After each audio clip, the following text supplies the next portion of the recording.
Work power energy की बात करें तो पहला डिफिनीशन है work done equals to F dot S, F S cos theta, जहां एस क्या है, S is displacement of point of application of force है।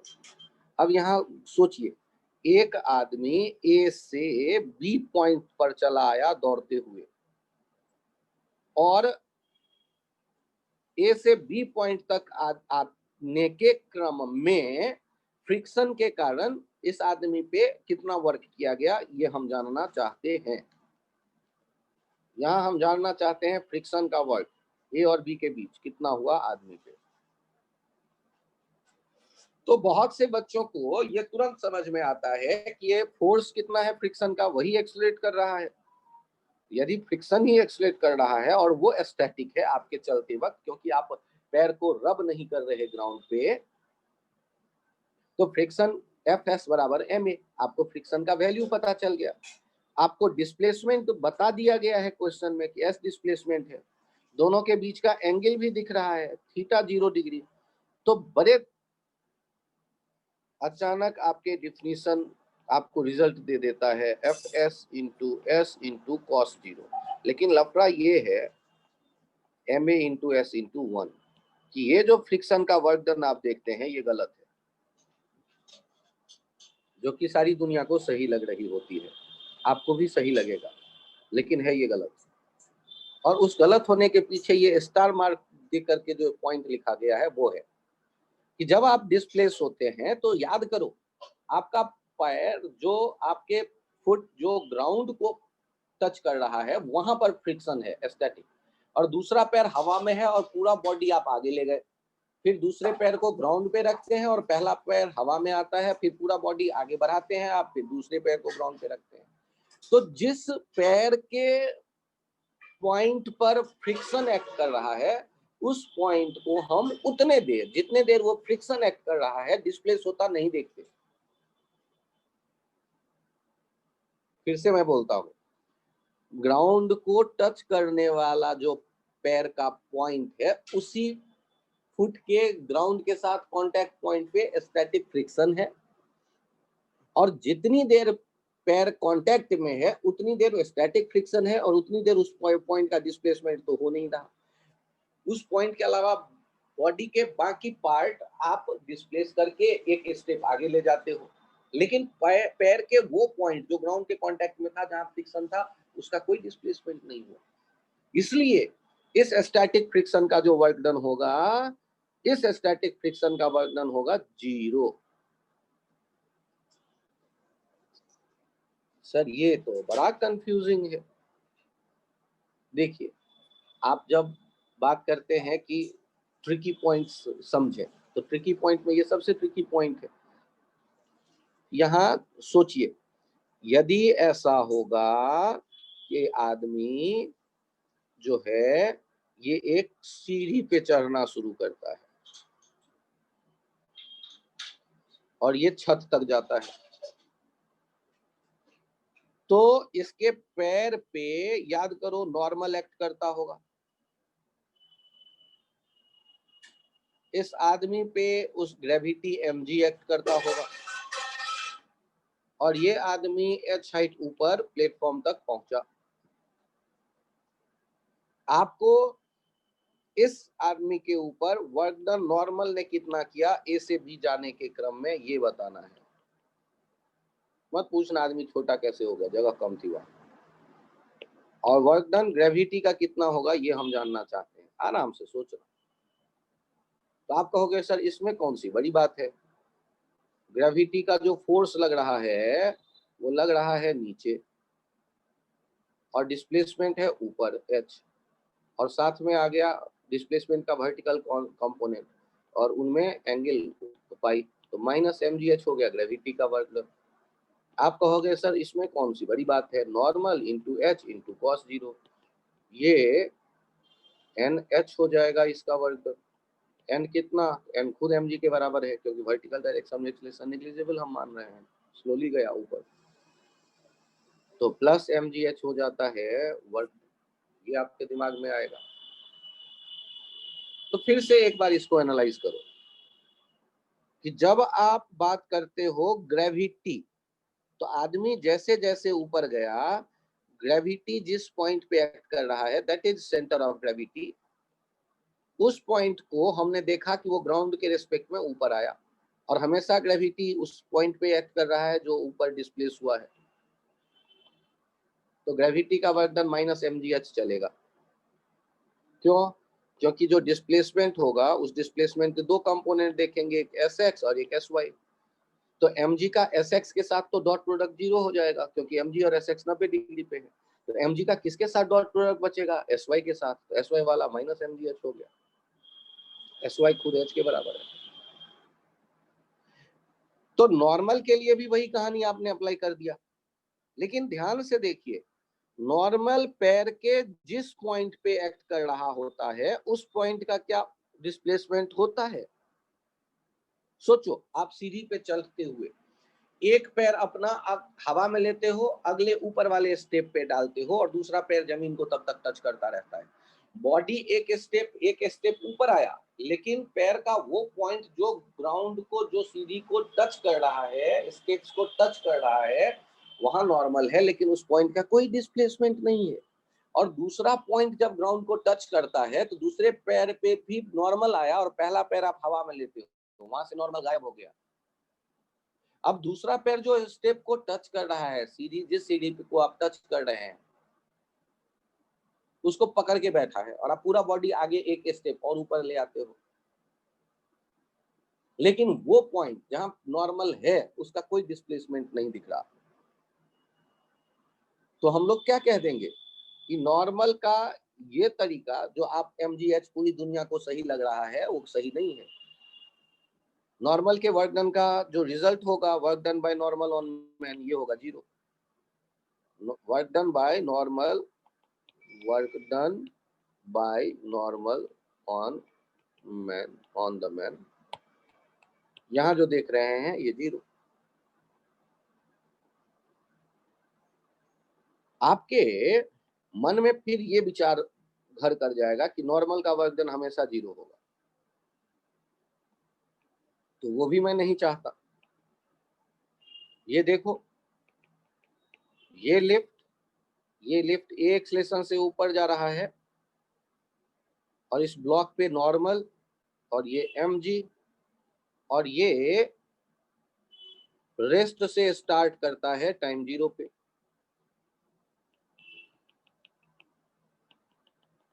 Find work done bye n and mg in initial t second on the block m zone।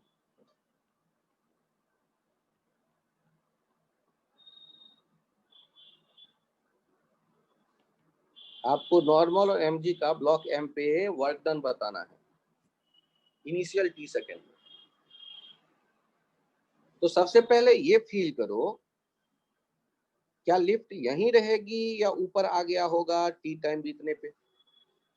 और यदि ऊपर आ गया होगा तो लिफ्ट कितना ऊपर आया होगा? s equals to half AT square. तो जब हम बात करेंगे वर्क डन बाय ग्रेविटी, तो वर्क डन बाय ग्रेविटी देखो, mg नीचे की तरफ, डिस्प्लेसमेंट ऊपर की तरफ, 180 डिग्री का angle cos pi, minus mgs minus mg half AT square. अब पहले ये बताओ नॉर्मल कितना होगा? तो आपके मन में विचार आएगा कि सर इसमें कौन सी बड़ी बात है, नॉर्मल को जो है मैं mg के बराबर कर देता हूँ और मैं कहूंगा हो गया गड़बड़। क्यों? क्योंकि आपको जब कुछ नहीं कहा गया तो कहाँ से देखेंगे? न्यूटन से आप कम थोड़े ना है। सेब खाते हुए ग्राउंड से ऑब्जर्व करो इवेंट को। जब तक कोई रेफरेंस फ्रेम नहीं कहा जाता तो ग्राउंड फ्रेम में आपको काम करना है। 11th-12th में तो पक्का समझ लो ग्राउंड फ्रेम में, जब तक कोई फ्रेम चेंज करने को आपको नहीं कहा गया और नीड नहीं है। तो यदि ग्राउंड से देखने वाले हैं आप, तो क्या देख रहे हैं? ब्लॉक इज एक्सलेटिंग अप, तो n माइनस mg बराबर ma। n बराबर आपको पता चल गया mg प्लस ma।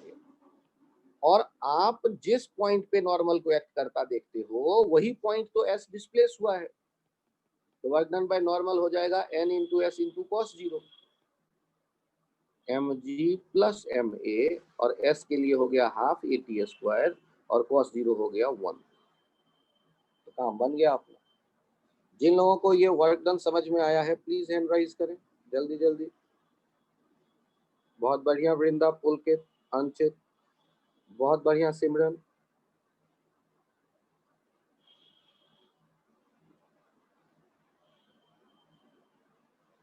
ऋत्विक, बालक कहाँ हो? यही हूँ सर। ये समझ में आ रहा है? थोड़ा थोड़ा सर। थोड़ा थोड़ा सा। ये नॉर्मल निकालना समझ में आया या वो भी नहीं समझ में आया? आ गया सर। अब नॉर्मल का हाथ के इशारे से डायरेक्शन देखो तो अपने घर में बैठे बैठे किधर जा रहा है नॉर्मल रिएक्शन? कहो आसमान की तरफ, लिफ्ट ऊपर जा रही है। और लिफ्ट नॉर्मल जो एक्ट करेगा वो कांटेक्ट पॉइंट पे, क्योंकि ये कांटेक्ट फोर्स होता है। और कांटेक्ट पॉइंट क्या लिफ्ट के साथ ऊपर जाता दिखा या नहीं दिखा?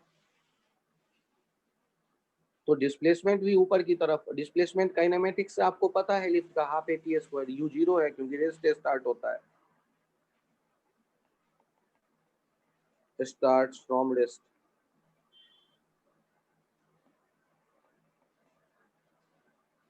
आप सोचिए और जवाब दीजिए मुझे। जब आपको नॉर्मल दिख गया, डिस्प्लेसमेंट दिख गया, उनके बीच का एंगल दिख गया, तो वर्क डन का फॉर्मूला ही तो लिखा है। तो आप घबरा क्यों रहे हैं? ना ना ये मेरे समझ में नहीं आएगा न्यूटन से। नहीं सर, ये आ गया, बस थोड़ा सा कॉन्सेप्ट में दिक्कत है थोड़ा सा। कॉन्सेप्ट में डिफिनीशन क्या कहता है पहले ये बताओ वर्क डन का, कि जिस फोर्स का आपको वर्क चाहिए पहले वो फोर्स देखो कहाँ एक्ट कर रहा है ऑब्जेक्ट पे। फिर देखो कि जब वो फोर्स एक्ट कर रहा है उस समय उसका, उस पॉइंट का जहां वो एक्ट कर रहा है, डिस्प्लेसमेंट हो रहा है या नहीं, उस पॉइंट का, ऑब्जेक्ट का नहीं। और यदि उस पॉइंट का डिस्प्लेसमेंट हो रहा है तो वर्क डन होगा, और उसका फॉर्मूला होगा एफ एस कॉस थीटा। अच्छा ये बताएं आप सब लोग सोच करके कि वर्क डन जो है इस बात पे डिपेंड करेगा क्या कि ऑब्जर्व कहां से किया गया इवेंट को। मान लो कोई आपसे कहे कि लिफ्ट में खड़े ऑब्जर्वर, ये काले रंग का जो है, इसके ये ऑब्जर्वर कितना वर्क डन बताएगा नॉर्मल का स्मॉल एम पे? इतना ही बताएगा सर वो भी। पहले ये बताओ, ऑब्जर्वर जब आंखों से इस ब्लॉक को देख रहा है तो डिस्प्लेसमेंट कितना देख रहा है ब्लॉक का? सर उसके रिस्पेक्ट में तो 0 ही है। तो जब 0 है तो वर्क डन कितना होगा इसके रिस्पेक्ट में? 0। इसका मतलब है कि work done depend on reference frame. क्यों? क्योंकि एफ जो होता है वो तो रेफरेंस फ्रेम पे डिपेंड नहीं करता। एफ तो एब्सोल्यूट वैल्यू कुछ भी है, जो भी है, चाहे किसी भी फ्रेम से देखें आप। लेकिन जो एस होता है वो इस बात पे निर्भर करेगा कि आप देख कहां से रहे हो घटना को, मीन्स रेफरेंस फ्रेम क्या है। तो जब तक कुछ नहीं कहा गया तो आप न्यूटन की तरह सेब का पेड़ पकड़ के बैठ जाओ और वहीं से बैठ के सारे घटना को देखो, मीन्स ग्राउंड फ्रेम में आप सारे कैलकुलेशन सोचेंगे। और यदि चर्चा किया गया कि नहीं लिफ्ट के फ्रेम में वर्क डन बताओ, एमजी का ब्लॉक एम पे कितना, तो एमजी का भी वर्क डन 0। क्यों? क्योंकि जिस ब्लॉक पे आप वर्क डन देख रहे हो एमजी का, उस ब्लॉक को ये ऑब्जर्वर काला वाला जो लिफ्ट के भीतर है वो तो देख रहा है, ब्लॉक चला ही नहीं, जहां है वहीं पे रखा हुआ है ब्लॉक। तो उसके रिस्पेक्ट में, लिफ्ट वाले फ्रेम के रिस्पेक्ट में वर्क डन क्या हो जाएगा? एमजी का भी 0 और नॉर्मल का भी 0। तो एक और एक्स्ट्रा पॉइंट आपके दिमाग में आप ऐड करो, work done by a force depends on choice of reference frame। यदि रेफरेंस फ्रेम बदलते हैं, जैसे ग्राउंड पे आ गए तो ग्राउंड पे आ गए तो लिफ्ट मुझे दिख रहा ऊपर जाते, लिफ्ट के भीतर रखा ब्लॉक जा रहा ऊपर, उस ब्लॉक का वो पॉइंट जो लिफ्ट के साथ सरफेस के साथ कांटेक्ट में है, जिस पे नॉर्मल आया है वो भी जा रहा है ऊपर। ये सारी बातें दिखने लगती है।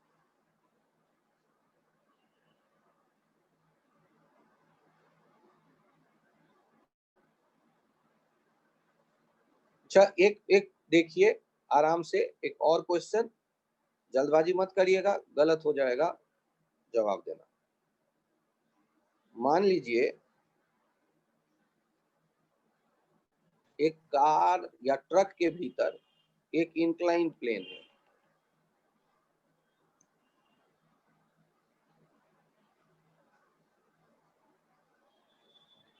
और एक छोटा सा ब्लॉक इसके भीतर रखा हुआ है, स्मॉल एम। ये ए एक्सलेशन से जा रहा है, ए कांस्टेंट एक्सलेशन से जा रहा है कार या ट्रक।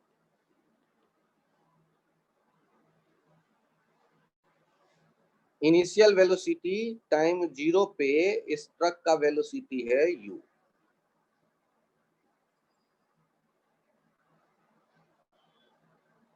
और ये स्मूथ सरफेस है।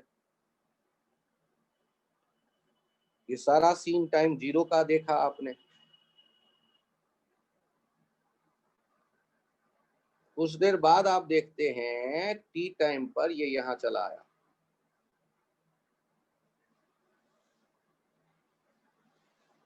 स्लाइड करते हुए नीचे चला आया यहां से।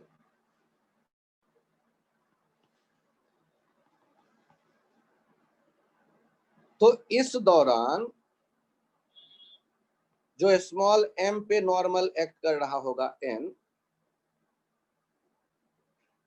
उसका वर्क डन हम जानना चाहते हैं। Work done by normal on small m।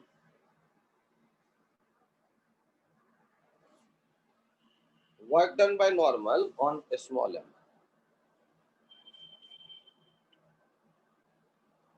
तो सबसे पहला काम करेंगे, नॉर्मल का वैल्यू पता करेंगे एक। फिर दूसरा काम करेंगे कि डिस्प्लेसमेंट को आंखों से देखने की कोशिश करेंगे। फिर तीसरा काम करेंगे कि नॉर्मल और डिस्प्लेसमेंट का डॉट प्रोडक्ट लेकर वर्क डन बताएंगे।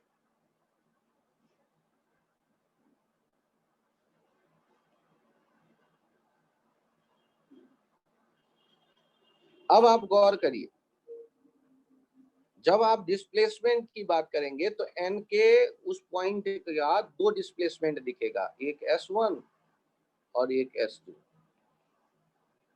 सर ऐसे कैसे?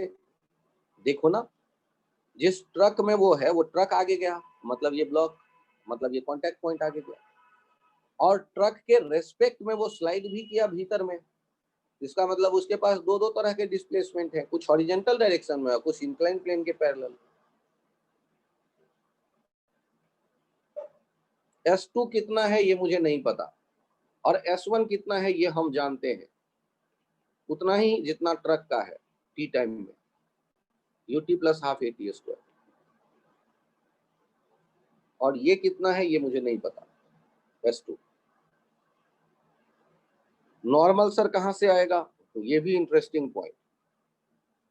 आप एक काम कर सकते हो, ट्रक के फ्रेम में आ गए और देखा यहां पर स्यूडो,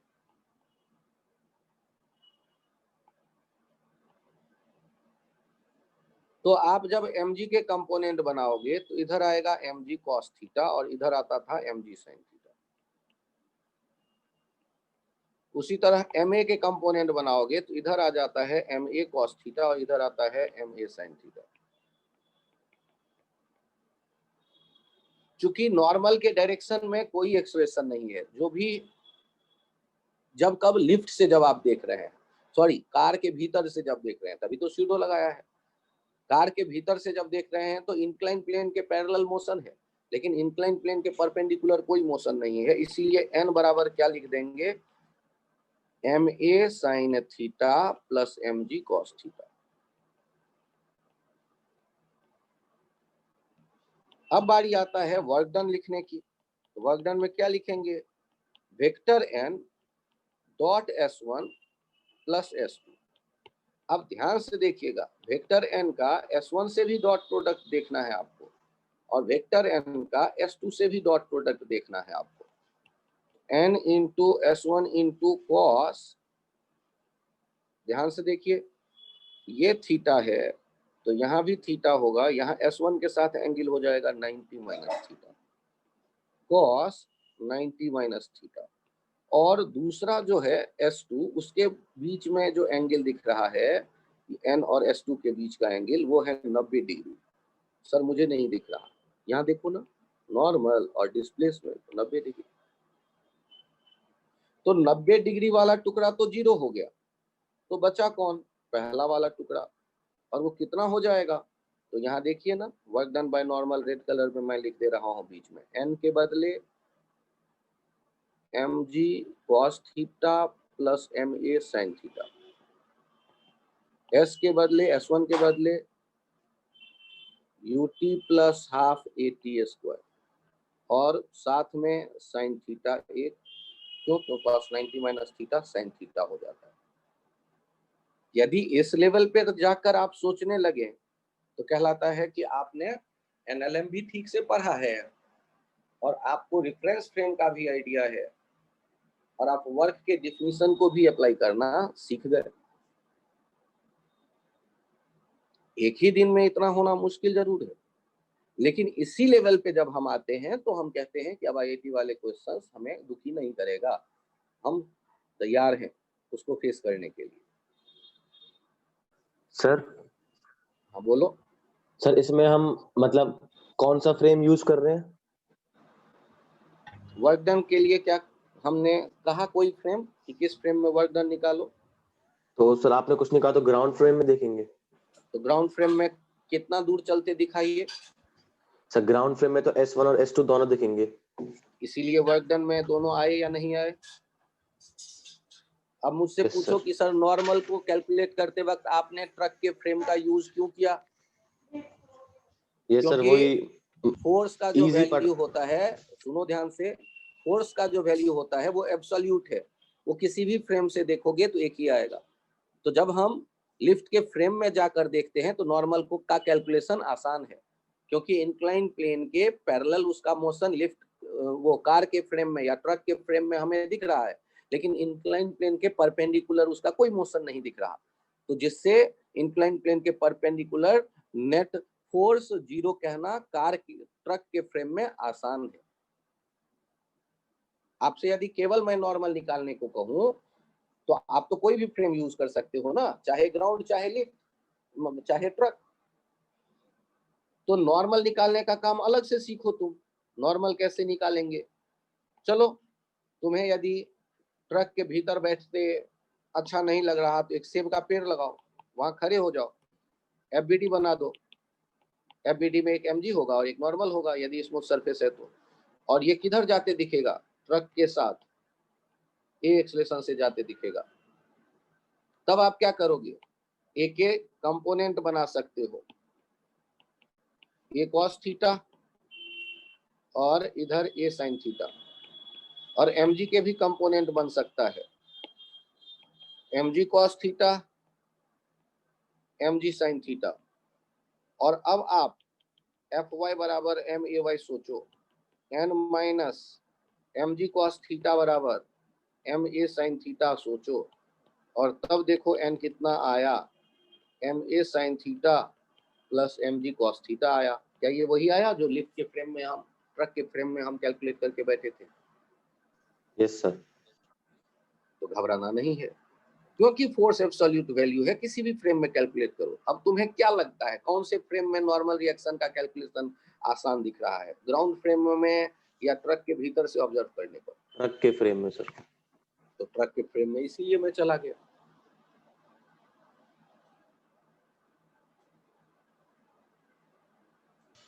सर बोलो।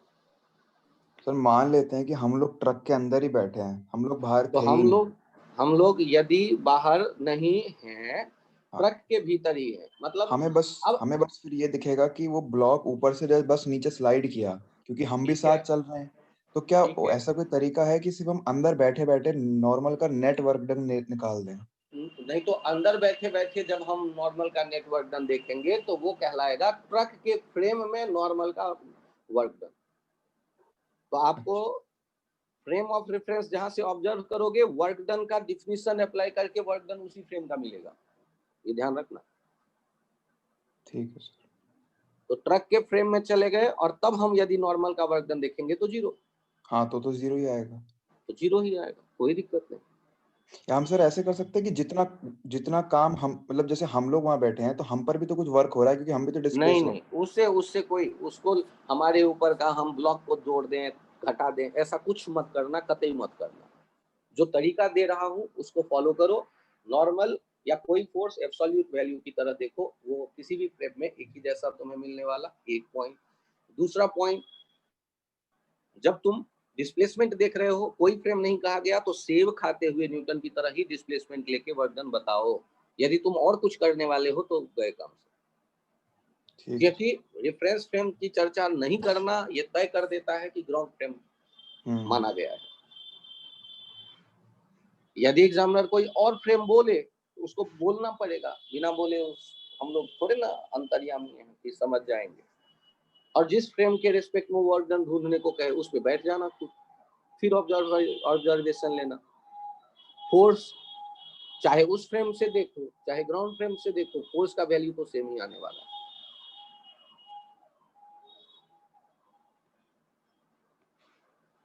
अब यहाँ ये सारी बातें जो हम कर रहे हैं उनमें दो टुकड़े कर दो। पहले फोर्स के, फोर्स हो सकता है कांस्टेंट और फोर्स हो सकता है वेरिएबल। कांस्टेंट जैसे mg और वेरिएबल जैसे स्प्रिंग फोर्स kx।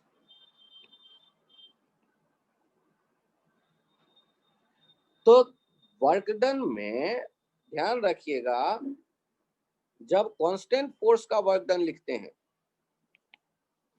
तो वर्क डन लिखा जाएगा fs cos theta force into component of displacement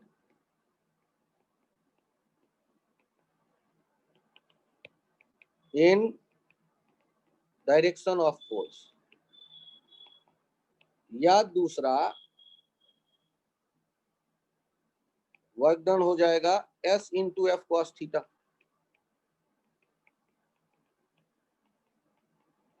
displacement into component of force in direction of displacement.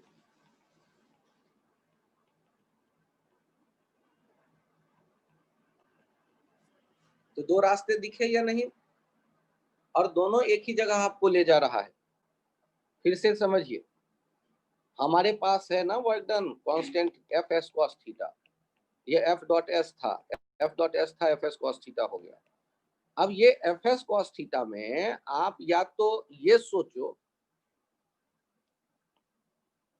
कि हमने फोर्स का कंपोनेंट बना लिया, जैसे ये डायग्राम नीचे वाले आइडिया के लिए डायग्राम देखो, ए से बी तक किसी ब्लॉक को लाते हो, तो हमने वर्क डन देखने के लिए क्या करने की सोची कि एफ के टुकड़े कर दें, एफ कॉस थीटा और F sine theta. F sine theta कितने डिग्री पे हो गया, एस से 90 पे, तो उसका तो वर्क डन होगा नहीं, तो जो भी वर्क डन होगा वो किसका होगा, एफ कॉस थीटा, जो डिस्प्लेसमेंट के पैरेलल फोर्स का कंपोनेंट है, उसको डिस्प्लेसमेंट से मल्टीप्लाई कर दें। ध्यान दीजिएगा, डिस्प्लेसमेंट की कंपोनेंट की मैं बात कर रहा हूं या फोर्स के कंपोनेंट की बात कर रहा हूं जो वेक्टर क्वांटिटी है। और एक पॉइंट, डिस्प्लेसमेंट इस बात पे निर्भर नहीं करता कि रास्ता क्या है, सीधा है या कर्व है या टेढ़ा मेढ़ा है, कैसा है, वो इनिशियल और फाइनल पोजीशन पे डिपेंड करता है। इसका फायदा पहले एक एग्जांपल में देखो तुम। ये पेंडुलम है, 2 kg का एक बॉल टंगा हुआ है धागे से, जो धागे का लेंथ है L, 5 मीटर मान लो, और इसको तुम एक फोर्स लगा रहे हो F, जो कि है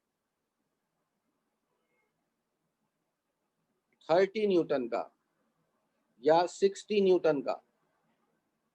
ये कांस्टेंट है,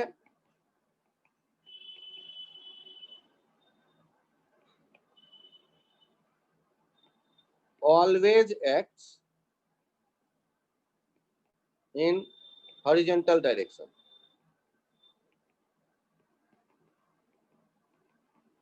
अब ये यहां से तुम इसे मूव करो, यदि फोर्स लगाओगे तो ये मूवमेंट शुरू हो जाएगा और होते होते ये ऐसे चलते चलते बी पॉइंट पे चला आएगा। आपसे कहा गया find work done by the force F. मुझे ये बताइए, ये फोर्स कांस्टेंट है या वेरिएबल है? क्या इसका डायरेक्शन बदला? क्या इसका मैग्नीट्यूड बदला? तो ना ही मैग्नीट्यूड बदला और ना ही डायरेक्शन बदला, इसका मतलब ये कांस्टेंट नहीं है। कांस्टेंट है। हाँ सॉरी, कांस्टेंट है। और यदि ये कांस्टेंट है तो अब बताइए कांस्टेंट फोर्स का जो वर्क डन होगा क्या वो रास्ते पर निर्भर करेगा या केवल डिस्प्लेसमेंट पे डिपेंड करेगा? तो रास्ते से इसका कोई लेना देना नहीं। इनिशियल और फाइनल पोजीशन के बीच का शॉर्टेस्ट जो आप बनाते हैं ये डिस्प्लेसमेंट हो गया। अब आप वर्क डन निकालने के लिए क्या क्या कर सकते हैं? या तो डिस्प्लेसमेंट का कंपोनेंट ले सकते हैं फोर्स के पैरेलल, या फोर्स का कंपोनेंट ले सकते हैं डिस्प्लेसमेंट के पैरेलल, दोनों में से कोई एक। तो यहाँ गौर करिए, मैंने डिस्प्लेसमेंट के कंपोनेंट देखे तो एक देखा एस वाई और एक देखा एस एक्स। बताइए तो वर्क डन बाई एफ देखते वक्त कौन इसके साथ मल्टीप्लाई होगा, एस एक्स या एस वाई? S X. क्यों एस एक्स क्यों लेंगे, एस वाई क्यों नहीं लेंगे? Sir S Y sir perpendicular sir force. बहुत बढ़िया। तो वर्क डन बाय एफ जब हम देखते ना, तो वर्क डन बाय एफ देखते तो एस एक्स भी लेते और एस वाई भी लेते, डॉट प्रोडक्ट देखते तो एस वाई वाला तो वैसे ही जीरो हो जाता, तो बचता कौन? यदि ये जीरो हो गया तो एफ डॉट एस एस दोनों एक डायरेक्शन में है, एफ एस एक्स। ज्यादा डॉट वॉट में मत उलझो, सीधे सीधे देखो कि वाई वाला यहाँ एफ जो कांस्टेंट फोर्स है उससे 90 डिग्री पे है। हम कांस्टेंट फोर्स के वर्क डन में क्या मल्टीप्लाई करते थे, फोर्स लेते थे और डिस्प्लेसमेंट का वो कंपोनेंट लेते थे जो फोर्स के पैरेलल है। 60 into L, 60 into 5 that is 300 joule. तो कांस्टेंट फोर्स के वर्क डन को देखने का ये नजरिया आपके दिमाग में होना चाहिए। यहां पर आपसे ये भी कह देता है find work done by gravity.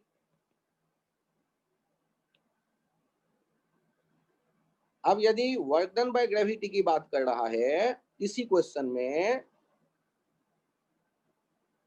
तो हमारे पास क्या ऑप्शन बचा? जब हम यहां सॉल्व करने लगे तो वर्क डन बाय एफ देखा, वर्क डन बाय ग्रेविटी देखते हैं, वर्क डन बाय ग्रेविटी हो जाएगा mg। mg हमेशा किधर एक्ट करता है, नीचे।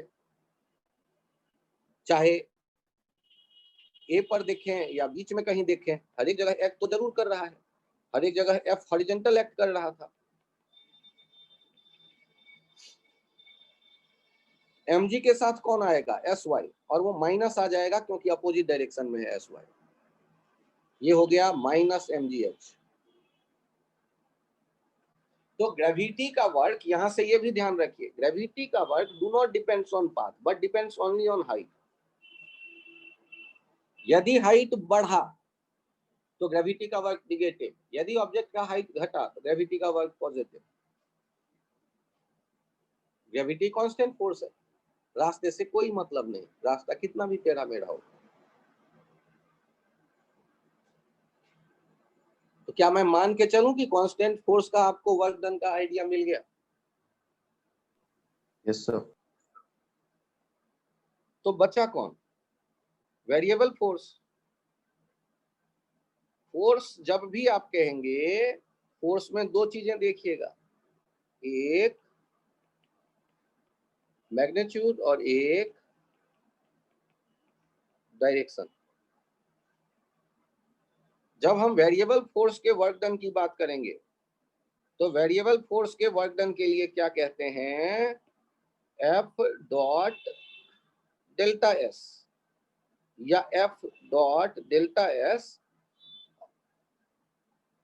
और छोटे छोटे टुकड़ों का वर्क डन लेकर समेशन, या समेशन का दूसरा भाई है integration, F dot D S. Means जब फोर्स वेरिएबल हो तो पूरे वर्क को एक साथ हम नहीं देख सकते। सर हमें पता कैसे चलेगा फोर्स वेरिएबल है? बहुत अच्छा क्वेश्चन। सोचो ना, फोर्स को दो टुकड़े में देखो, एक मैग्नीट्यूड एक डायरेक्शन, दोनों में से कोई भी एक बदल जाए तो वेरिएबल। सर एक बदल जाए दूसरा देखो, दूसरे के बारे में मत सोचो। डायरेक्शन और मैग्नीट्यूड में जो पहले तुम्हें बदलता दिख जाए तो मान लो फोर्स वेरिएबल है, और यदि वेरिएबल है तो काम हो गया।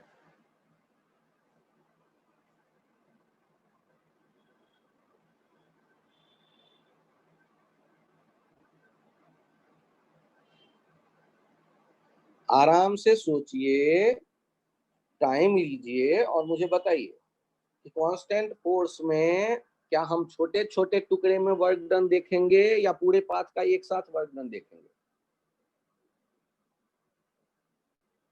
तो कांस्टेंट फोर्स में पूरे पाथ का एक साथ वर्क डन देखेंगे, F into S cos theta या F cos theta into S. पहले फोर्स देखेंगे, कांस्टेंट फोर्स, डायरेक्शन जिसका फिक्स है, मैग्नीट्यूड जिसका फिक्स है। फिर डिस्प्लेसमेंट वेक्टर देखेंगे, उनके बीच का एंगल देखेंगे, F एस कॉस थीटा। या फिर फोर्स देखेंगे, डिस्प्लेसमेंट देखेंगे, डिस्प्लेसमेंट का कंपोनेंट ले लेंगे फोर्स की तरफ, या फोर्स का कंपोनेंट ले लेंगे डिस्प्लेसमेंट की तरफ, और उन दोनों को मल्टीप्लाई कर लेंगे। लेकिन वेरिएबल फोर्स होने पर रास्ते के छोटे छोटे टुकड़े कर देंगे, हर एक छोटे टुकड़े का अलग वर्क कैलकुलेट करेंगे, और उन वर्क को चूंकि वो स्केलर है, मतलब उनमें अब डायरेक्शन नहीं है, उन्हें इकट्ठा कर लेंगे तो आ जाएगा टोटल वर्क डन। सर ये फालतू की बातें मेरे समझ में नहीं आती, मुझे तो एग्जाम्पल दो जिससे मेरे समझ में आए। एग्जाम्पल तो बहुत आसान है, अभी अभी आपके सामने आया था।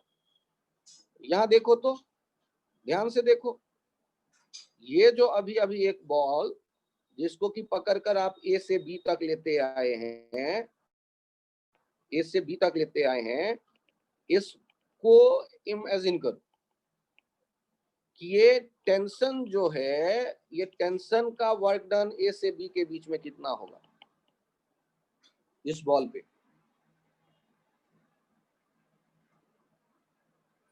तो सोचिए और बताइए मुझे कि टेंशन वेरिएबल फोर्स है या कांस्टेंट फोर्स है? सर ये तो मुझे पता ही नहीं है, क्यों लग रहा है वेरिएबल? कारण बताओ। सर एक तो इसकी डायरेक्शन ही चेंज हो रही है, उसी से पता बस चल बस गया। बस उतना ही काफी है, बाकी ज्यादा अकल नहीं लगाएंगे। क्या सबको दिख गया कि डायरेक्शन बदल रहा है टी का? भाई पहले वो वर्टिकल है, बाद में वो हॉरिजॉन्टल है, तो बदला या नहीं बदला डायरेक्शन? एक जगह दो जगह भी बदलते दिख रहा है तो बदल गया। रास्ते में देखो ना, हर एक जगह बदल। और यदि वेरिएबल है तब फिर क्या करेंगे? तो रास्ते के छोटे छोटे पाथ पर वर्क डन कैलकुलेट करने की कोशिश करेंगे। पहले बताइए, शुरू वाला जो है टी और डीएस, उनके बीच में कितने डिग्री का एंगल? 90। क्यों? क्योंकि डीएस किधर होता? तो डीएस होता है वी dt। dt का अपना कोई डायरेक्शन है नहीं, तो डीएस का वही डायरेक्शन होता है जो v का। और कर्व पाथ पे जब कोई ऑब्जेक्ट चल रहा होता है तो उसका वेलोसिटी हमेशा हम किधर दिखाते हैं? हमेशा हम टेंजेंट के डायरेक्शन में दिखाते हैं। तो जो छोटा सा डिस्प्लेसमेंट आप लेंगे वो भी टेंजेंट के डायरेक्शन में होगा। और क्लास 8th में हमने पढ़ा है कि रेडियस और टेंजेंट 90 डिग्री पे होते हैं। तो वेलोसिटी और रेडियस 90 डिग्री पे है, तो डीएस और आर, डीएस और टी वो भी 90 डिग्री पे है, क्योंकि टी तो हमने धागे के लॉन्ग, रेडियस के लॉन्ग देखा है, सर्कुलर पाथ। तो वर्क डन बाय टी क्या होगा? समेशन टी डॉट डीएस, ये कितना हो गया? समेशन टी डीएस कॉस 90, ये कितना हो गया? समेशन 0, और ये कितना हो गया? 0। सर मेरा मन नहीं मान रहा, मन को मनाओ। पहले तो ये सीखो कि वेरिएबल फोर्स है, वो देख सकें। और एक बार वो दिख जाए तब ये तुरंत दिमाग में लाओ कि कैलकुलस का एप्लीकेशन होगा या सेक्शन पाथ के छोटे छोटे टुकड़े करके हर एक टुकड़े का वर्क अलग अलग हमें कैलकुलेट करना पड़ेगा। एक ही साथ पूरे वर्क के बारे में हम कोई बात नहीं कर सकते।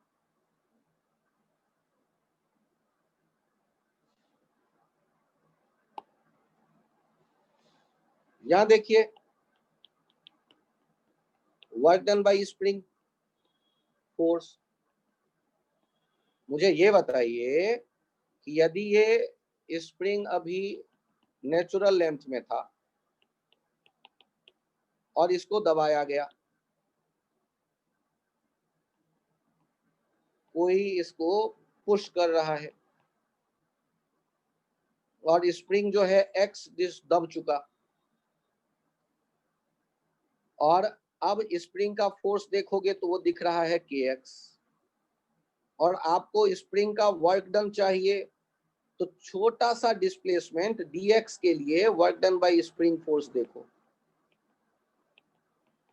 F dx cos 180 degree summation integration kx dx -1 integration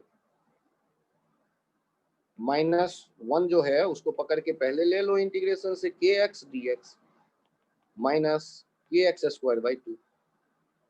यदि 0 से x तक आप स्प्रिंग को दबाते गए तो स्प्रिंग ने जो वर्क किया ब्लॉक पे, चूंकि स्प्रिंग का शेप धीरे धीरे चेंज हो रहा है तो स्प्रिंग फोर्स भी धीरे धीरे बढ़ रहा है, तो उनका जो वर्क डन हम देख रहे हैं ये वेरिएबल था इसलिए कैलकुलस अप्लाई करना पड़ा। x का इंटीग्रेशन x²/2 सबको याद है। सर माइनस क्या बता रहा है? अरे अकल लगाओ यार, स्प्रिंग फोर्स लेफ्ट के डायरेक्शन में है और displacement Y spring force left की तरफ है और डिस्प्लेसमेंट राइट की तरफ है, तो दोनों के बीच में 180 डिग्री है तो नेगेटिव तो आना ही था वर्क, अपोजिट डायरेक्शन में डिस्प्लेसमेंट के स्प्रिंग फोर्स, तो वर्क डन तो नेगेटिव आना ही।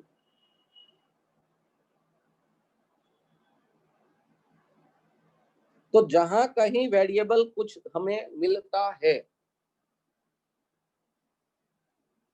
जहां कहीं हमें वेरिएबल मिलता है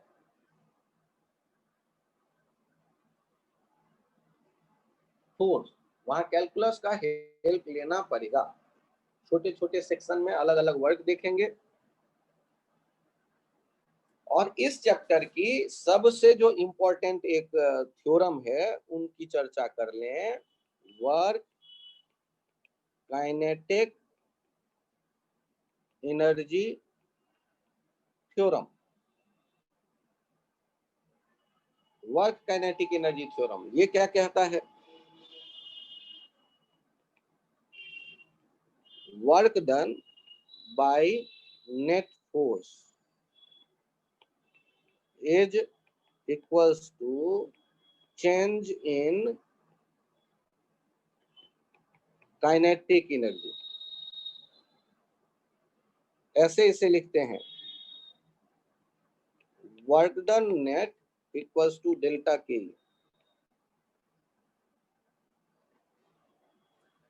work done by net force is equals to change in kinetic energy।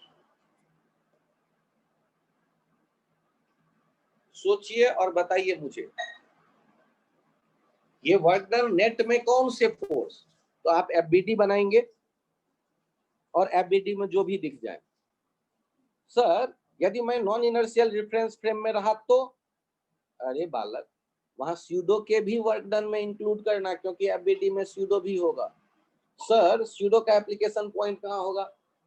MA का एप्लीकेशन पॉइंट वही होगा जो एमजी का होता है, mean centre of mass. Sir यदि ऑब्जेक्ट बहुत बड़ा हुआ तो सेंटर ऑफ मास और सेंटर ऑफ ग्रेविटी दो अलग पॉइंट हो जाते हैं थोड़ा थोड़ा। एमजी का application point centre of gravity होगा और एमए का application point centre of mass होगा। इतना कंफ्यूजन में मत जाओ, अब इसकी नौबत आती नहीं है। केवल ये ध्यान रखना कि एफबीडी में जो जो फोर्स लोगे उन हर एक का वर्क डन अलग अलग निकाल कर उनको इकट्ठा कर दो, उनका स्केलर सम कर दो, वो चेंज इन काइनेटिक एनर्जी के बराबर होगा उस पर्टिकुलर रेफरेंस फ्रेम में, जिस फ्रेम में आप work kinetic energy theorem apply कर रहे हो, चाहे ग्राउंड फ्रेम में, चाहे लिफ्ट फ्रेम में, चाहे ट्रक फ्रेम में, जिस फ्रेम में आप हैं उस फ्रेम में काइनेटिक एनर्जी का चेंज देखो, उसी फ्रेम में आप नेट वर्क डन देखो, नेट वर्क डन का मतलब उसी फ्रेम में आप डिस्प्लेसमेंट देखो, उस फ्रेम में एक्ट करने वाले एफबीडी के सारे फोर्स को देखो, उन सारे के वर्क डन को देखो।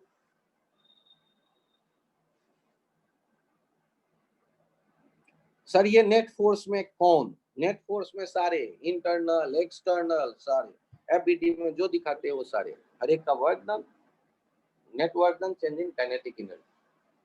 सर मैं क्यों मान लूं आपकी बात? बड़े अच्छे बच्चे, प्रूफ देख लो।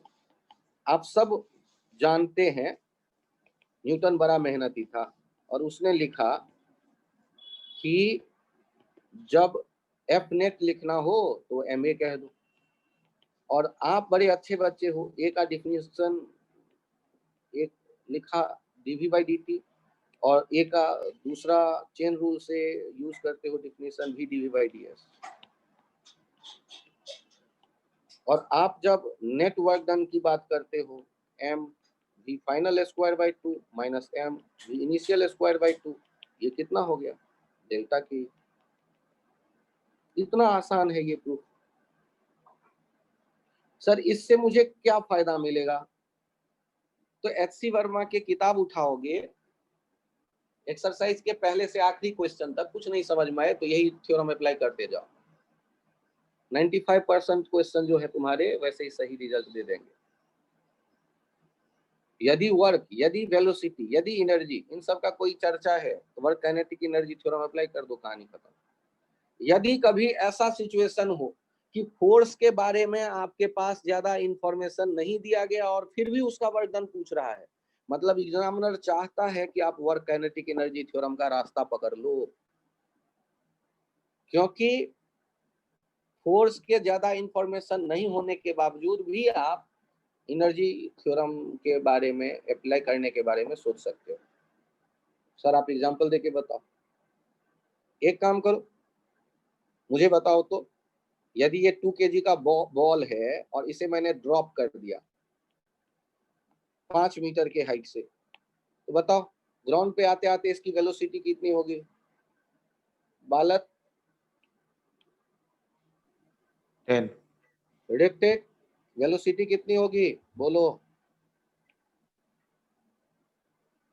कहो। सर वी स्क्वायर बराबर you square plus 2as, 0 square plus 2gh, 2 into 10 into 5 100। तो ये जो v का वैल्यू है वो स्क्वायर रूट में देख लो, ये हो गया 10 मीटर पर सेकेंड। ये सबके समझ में आता है वेलोसिटी या नहीं आता है? आता है। जिन जिन के आते हैं जल्दी से हैंड राइज कर दो तो तुरंत में, बिना टाइम वेस्ट किए।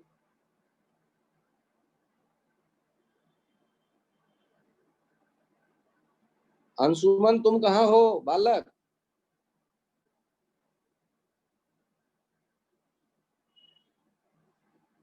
मुझे ये बताओ कि ऐसा यदि हुआ कि वेलोसिटी ग्राउंड तक आते आते कह दिया गया आपसे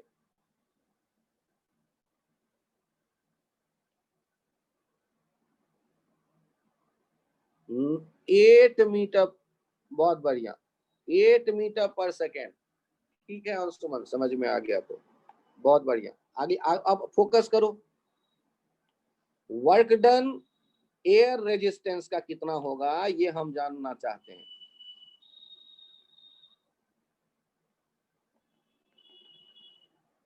work done by air resistance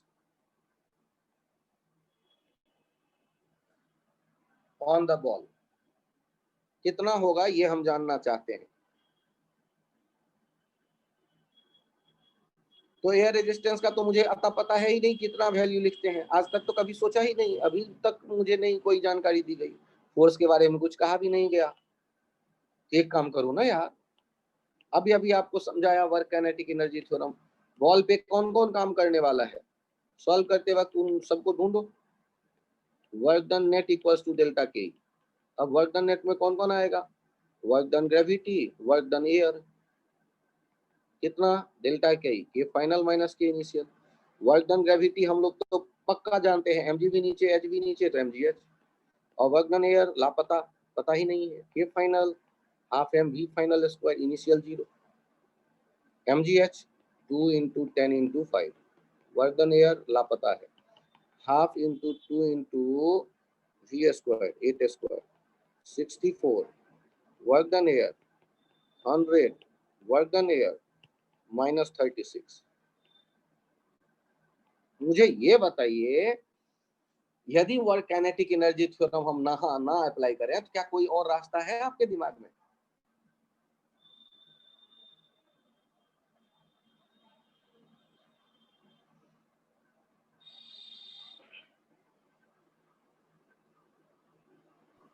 sir अगर हम ये देखें कि एयर रेजिस्टेंस से फोर्स किस तरफ लग रही है तो हम देख सकते हैं इससे। तो मुझे तो अभी फोर्स का जानकारी है ही नहीं। नेगेटिव आ रहा है तो मेरे ख्याल से ऊपर लग रहा होगा एयर रेजिस्टेंस। तो रेजिस्टेंस तो अपोजिट लग रहा होगा, लेकिन फोर्स है तुम्हारे पास अवेलेबल। नहीं, डिस्प्लेसमेंट आंखों से दिख रहा है, लेकिन फोर्स तो नहीं पता। सर मैं एफबीडी बना लूंगा, एक्सलेशन निकालूंगा, फिर मैं फोर्स निकालूंगा, तो किसने कहा कि यहाँ पर फोर्स कांस्टेंट है एयर रेजिस्टेंस का, कि तुम एफबीडी बना के निकाल लोगे? कहीं वेरिएबल हुआ तो कुल मिला करके आप उस लफड़े में नहीं जाएंगे। यही इकलौता रास्ता है जो बेस्ट सूटेड है। और जनरली एयर रेजिस्टेंस वेलोसिटी पे डिपेंड करता है, वेलोसिटी ज्यादा तो एयर रेजिस्टेंस ज्यादा, तो वो वेरिएबल नेचर का फोर्स होता है। उस वेरिएबल नेचर का आपको एक्सलेशन यहाँ निकालना बड़ा लेंदी काम हो जाएगा। उस रास्ते पे गए मतलब आपने कुल्हाड़ी पे पैर मार दी अपनी।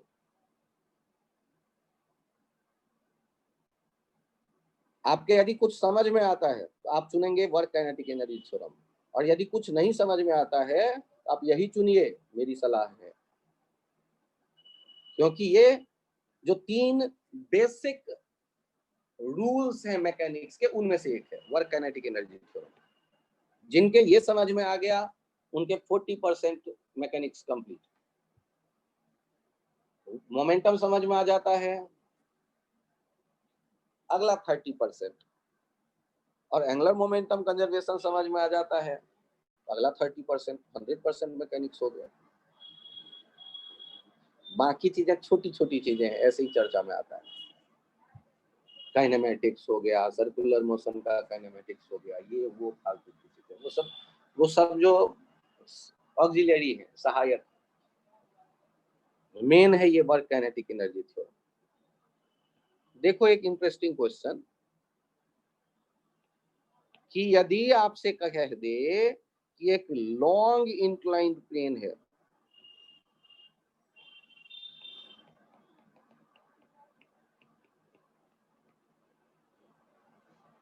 मजा नहीं आया, वेरी लॉन्ग इंक्लाइंड प्लेन है, और एक ब्लॉक को रेस्ट से रिलीज करते हो, रिलीज्ड फ्रॉम रेस्ट। और अब मुझे ये बताओ कि यदि इसे छोड़ दिया जाए रेस्ट से, h हाइट से, और जब ये नीचे की तरफ आता है x डिस्प्लेसमेंट पाता है, क्योंकि ग्रेविटी नीचे लाएगा, तो जो यहाँ फ्रिक्शन होगा ना, वो फ्रिक्शन देख रहा है x पे डिपेंड करता हुआ, mu equals to mu not x, where mu not is positive constant. अच्छा सोचो, यदि ये स्मूथ सरफेस होता तो ब्लॉक स्लाइड करते करते नीचे तक आता, चाहे कितना भी लंबा इंक्लाइन हो। और सरफेस यदि रफ है, यदि ब्लॉक स्लाइड करना शुरू कर देता तब भी वो एक्सलेट होते नीचे चला जाता। लेकिन यहाँ वेरिएबल नेचर का म्यू है, कोफिशिएंट ऑफ फ्रिक्शन। तो आपको क्या लगता है, क्या ब्लॉक इनफाइनाइट तक जाएगा या कहीं फाइनली कहीं न कहीं इसे रुकना पड़ेगा? अकल लगाओ। जैसे जैसे ब्लॉक नीचे आता जाएगा, मान लो चलना शुरू कर दिया, जैसे जैसे नीचे आता जाएगा रोकने वाला फोर्स बढ़ता जाएगा डिस्टेंस के साथ, तो कभी ना कभी रोक लेगा या नहीं रोक लेगा? फिर से इसे रोक लेगा सर। आपको बताना है ये एक्स मैक्स कितना होगा। 2 मिनट मौन धारण करो, फील करो इवेंट, फ्रिक्शन जीरो है, फ्रिक्शन ब्लॉक स्लाइड करना शुरू करता है mg sin थीटा के कारण, और धीरे धीरे स्पीड बढ़ने लगी, लेकिन डिस्टेंस बढ़ने के साथ साथ रोकने वाला फ्रिक्शन बढ़ने लगा, कभी न कभी इसे ये रोक देगा निश्चित। मैक्सिमम कहां तक जाकर के ये रुकेगा, इस पे विचार करना है आपको।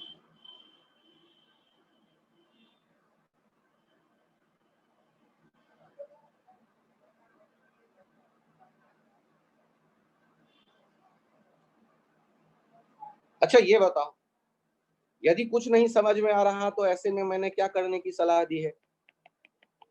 Work done by gravity, work done by normal, work done by friction equals, और कोई बचा, इक्वल्स टू डेल्टा के। ध्यान से देखो, नॉर्मल का वर्क डन जीरो हो गया और काइनेटिक एनर्जी का चेंज भी जीरो हो गया। ऐसे कैसे? अरे भाई, रेस्ट से शुरू होके रेस्ट पे पहुंच गया तो जीरो ही तो होगा काइनेटिक एनर्जी का चेंज। और नॉर्मल का जीरो सर कैसे कर दिया आपने? अरे यार, नॉर्मल के साथ डिस्प्लेसमेंट का एंगल तो देख लो एक बार। सर बचा कौन? ग्रेविटी। तो ग्रेविटी में कौन सा अकल लगाना है? mgh, नीचे आया है h इसलिए। अब बचा कौन? फ्रिक्शन। तो फ्रिक्शन वेरिएबल है, इसीलिए ध्यान से देखना, minus mu mg cos theta into dx equals to zero. mgh minus mu not x mg cos theta dx equals to zero. यहां से चेक करिए, ये आ गया mgh equals to mu not mg cos theta x dx। Zero से x max तक integrate कर दिया। mgh equals to mu not mg cos theta, या mg हटा ही दो ना दोनों तरफ से, sir h equals to mu not cos theta x max square by 2। x max कितना आ गया? Twice h by mu not cos theta square root में। हाँ सर बोलो। सर हमें क्या पता, ये एच हाइट नीचे आया, एच तो पूरा है ना, अब ये कुछ एक्स आया तो एक्स साइन थीटा आएगा ना नीचे। भाई मैंने WF के लिए इंटीग्रेशन सोचा, वर्क डन बाय फ्रिक्शन के लिए हमने इंटीग्रेशन सोचा। क्यों?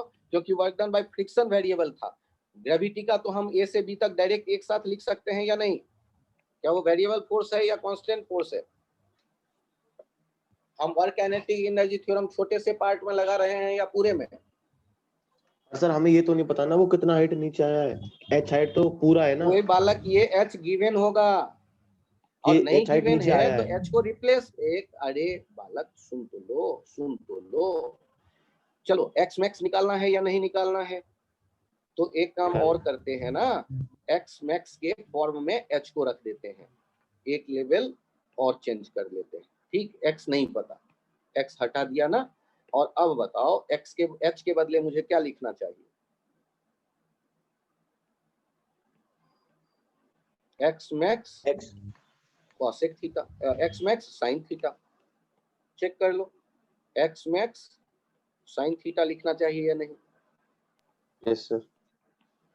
अब एक काम करो, लिख दो mu not cos theta X max square. तो तुम्हारे कारण ये फायदा हमें मिला, ये एक्स मैक्स एक कम हो गया, और अब हम लोग लिख सकते हैं एक्स मैक्स थीटा के फॉर्म में, म्यू के फॉर्म में। एक्स मैक्स आ गया अपने पास twice ten theta by mu naught. ठीक ना? थैंक्स। जिससे कि एच नहीं दिया हुआ है, हम यही मान लें हमें नहीं पता, और ये बात सही भी है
तो ये पॉइंट क्लियर है या इसको एक बार थोड़ा और एक्सप्लेन कर दूं?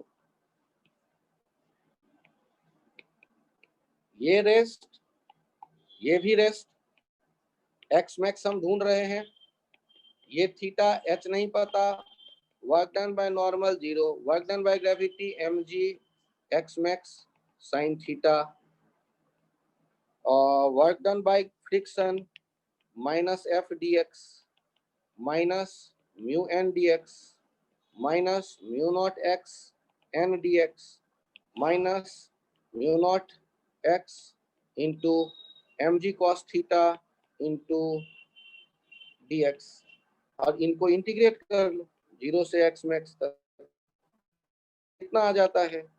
Mu not mg cos theta x max square by 2।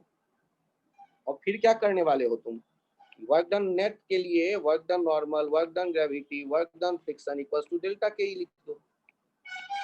कोई कंफ्यूजन है तो बताओ?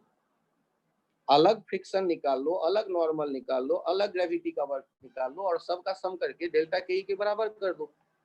नॉर्मल 0 है, डेल्टा के 0 है, वर्क डन ग्रेविटी तुम देख चुके, m g x max cos sine theta, और वर्क डन फ्रिक्शन कैलकुलेट कर चुके माइनस में, पुट अप करो इक्वल्स टू 0 कर दो, x मैक्स निकल आएगा। जिन जिन के समझ में आया हैंड राइज करो जल्दी, क्विक, बिना टाइम वेस्ट किए। बहुत बढ़िया वृंदा, सिमरन, अंचित। चलिए अभी के लिए यहीं तक रखते हैं।